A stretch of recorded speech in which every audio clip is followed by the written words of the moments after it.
Се наоѓаме во Музеот на современа уметност овде во Скопје, непосредно пред почетокот на 6-тото издание на фестивалот КРИК, фестивал за критичка култура. Со нас е Артан Садику, дел од уредувачкиот тим на овој фестивал, со кој што ќе поразговараме со што ќе се преокупирате овој пат, бидејќи темата која ја дадовте како ориентир за овогодишното издание, па би рекла е прилично песимистична. Ви благодарам за интересот за покривање на нашиот фестивал секоја година. Оваа година е 6-тото издание на КРИК фестивал и несомнено дека темата ја зададовме кога го спремавме фестивалот, а тоа е претходната година. И знаеме сите како изгледаше претходната година. Беше година без излез, кој сепак се враќа и се навраќа. Затоа се вика јазол, бидејќи по нашето мислење и по нашите по филозофски и општествени и критички анализи испадна дека од сите страни, од сите можни решенија кои може да се дадат за таквиот јазол кој е и здравствен јазол пред се, психолошки јазол, општествен, политички јазол, немаше излез. Затоа тоа го поставивме како песимистички звучачки наслов, ориентир, но кој е и провокација или повик за различните преку различните форми на уметност и култура и преку различните гости кои оваа година ќе бидат присутни, да може да се потрудиме да изнајдеме некакви идеи за излез преку различните медиуми. Затоа оваа година имаме и филмови, и представи, и перформанси, и дискусии, и промоција на книги.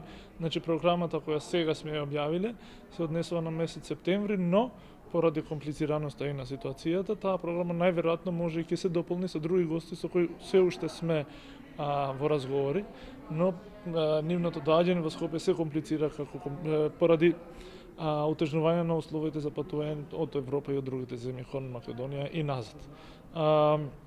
Вечерва ќе почнеме со проекција на многу интересен филм на Александар Клуге, кој сметавме дека е релевантен, иако е објавен на повеќе од пола век од сега. Некои одредени теми и мисли присуствувале таму и претходно.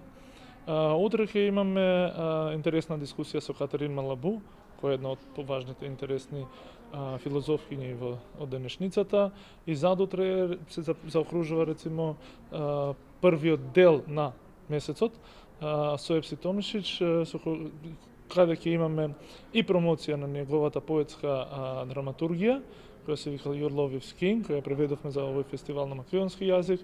Ќе има исто и перформанс од Тамара Ристоска и разговор со Петар Милат. Потоа на 11 ќе имаме представа од Интимен театар. После 12 ќе продолжиме со серија на 5-6 настани поред, кои се веќе објави на програмата, но исто ќе ги најавиме дополнително. Како и секогаш имате една богата програма и за сите што се љубопитни да чујат за новите идеи, го препорачувам овој фестивал, се разбира, но сепак уште малку, еве, таму некаде на крајот на текстот со кој што го најавувате овој фестивал, велите да го напуштиме до сегашното размислување, да се впуштиме во авантури на поинакви размислувања, значи повикувате на една, да речеме, едно раскинување со минатото. Апсолутно, бидејќи сите постоечки или наследени форми, дури форми на мислење, форми на делување и на планирање за иднината, кои досега се одржувале во живот и се практикувале, станале и општествена, лична, индивидуална, но и институционална државна и политичка пракса, се покажаа како неодржливи, дека не се доста респонсивни, дека тие не можат да одговорат на малце поголеми пореметувања општествени и глобални, дека нашите општества и нашите политички системи, здравствени системи, социјални системи и општествени мрежи на поддршка не биле спремни преку колективно градење и мислење на иднината која може да донесе секакви предизвици, туку на некој начин функционирале денес за утре.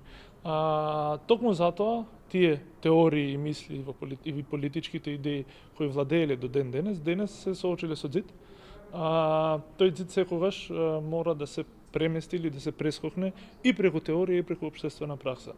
Нашиот фестивал ние го гледаме како теориско-практичен фестивал, бидејќи тој вклучува и практичари, и активисти, и новинари, и мислители, и филозофи, и уметници, кои мислиме дека со нивни здружени сили можат да успеат да измислат и нов дискурс, и нов јазик, и ново мислење, а и нова пракса која понатаму ќе не спреми колективно за најверојатно уште многу потешки предизвици кои следат, не само од пандемиите различни кои може да се десат, поврзано и со климатските промени кои веќе се живеат секој ден кај нас, особено оваа година беше доста катастрофална.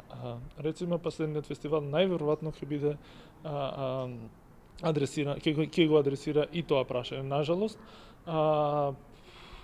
приморени сме, бидејќи фестивалот сакаме да биде релевантен општествено и животно за луѓето, приморени сме да ги адресираме овие ситуации и концепти на катастрофи, бидејќи тие ги живее.